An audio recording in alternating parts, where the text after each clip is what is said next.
In a remote Siberian village, a strange child was born. He had no education, no rank, only faith and an unbreakable will. He wandered for years, claiming that visions and miracles followed him. To peasants, he was a holy man. To priests, a heretic. His eyes frightened even those who believed in him. Rumors spread that he could heal, that he could curse, that he could see the unseen. He was no longer just a man. He was becoming a myth. And soon, the empire itself would come to fear his name. Russia, 1916. The empire trembled under the weight of war, hunger, and whispers from the shadows. And in the middle of it all stood one man, a monk from Siberia, named Grigori Rasputin. He came from the frozen plains, wild eyes, strange faith, and stories that traveled faster than the wind. Some called him a prophet, others a demon. But to the Tsarina, he was salvation itself. Rumors spread through the marble halls of the Winter Palace that Rasputin could heal the Tsar's dying son. Doctors had failed. Faith was all that remained. When he arrived in St. Petersburg, whispers followed him like a shadow. The Tsar's only heir was dying, and science had run out of answers. Desperate, the Tsarina turned to the strange monk from Siberia. He prayed by the boy's bedside, and the bleeding stopped. The court whispered it was witchcraft, but the Tsarina called it a miracle. Rasputin became her savior and her curse. Soon, no decision in Russia was made without his blessing. Ministers feared him. The people despised him. And the church called him a blasphemer. While the Tsar fought at the front, Rasputin ruled from the shadows. The empire began to rot from within. Scandals spread like wildfire, rumors of lust, greed, and betrayal. Every whisper became a weapon, every prayer a threat. The nobles began to plot, to save Russia from the man they called a devil. And so they invited him to dinner. It was the night of December 30th, 1916. Prince Yusupov greeted Rasputin with laughter and poisoned wine.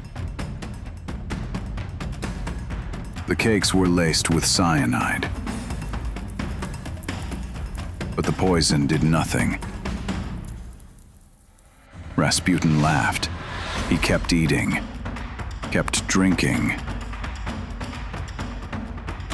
Panic set in. Yusupov grabbed a revolver and fired. They thought he was dead, but then he stood up. Bullets filled the room. Only one ended the nightmare. They wrapped his body and dragged it to the frozen river. Under the ice, the Empire's last illusion sank with him. Days later, the revolution began.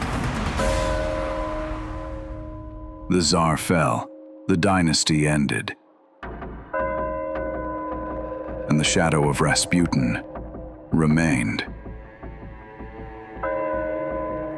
His death didn't end the darkness, it only changed its shape. The empire collapsed, but his legend survived.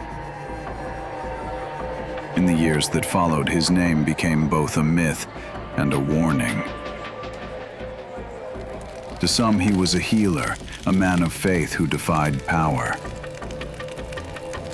To others, a manipulator, the devil in holy robes. The truth lies somewhere between faith and fear. A century has passed, and his shadow still walks through history. From the frozen plains of Siberia to the heart of an empire, his journey changed the course of Russia forever. Maybe his story was never about power, but about belief. And like all men of faith and power, his name became immortal.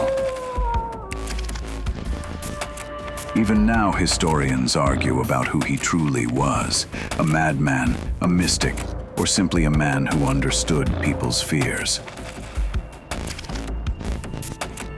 In the archives of the empire, his letters remain, filled with visions, faith, and warnings to the Tsar and Tsarina. Some spoke of blood, of trials, of a storm that would wash away the old world.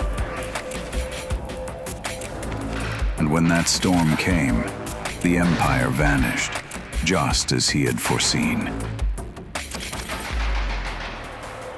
But his shadow lingered, in songs, in rumors, in the stories whispered through generations.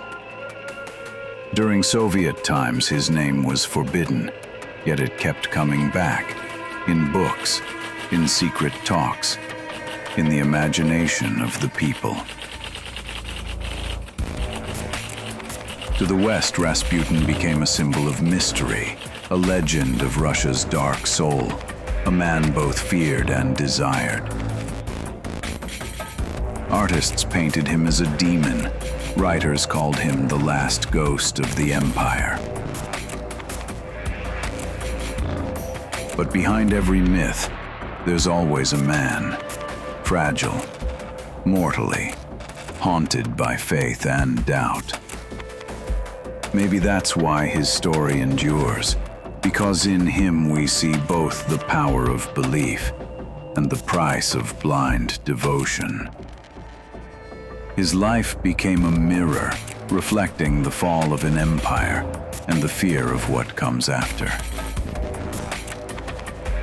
In the chaos of war and revolution, people searched for meaning and found it in him, for better or worse. Rasputin remains a question history never truly answered. A question about faith, fear, and how far one man's influence can reach. And so his story ends where Russia itself was reborn, in fire and in the silence of the unknown.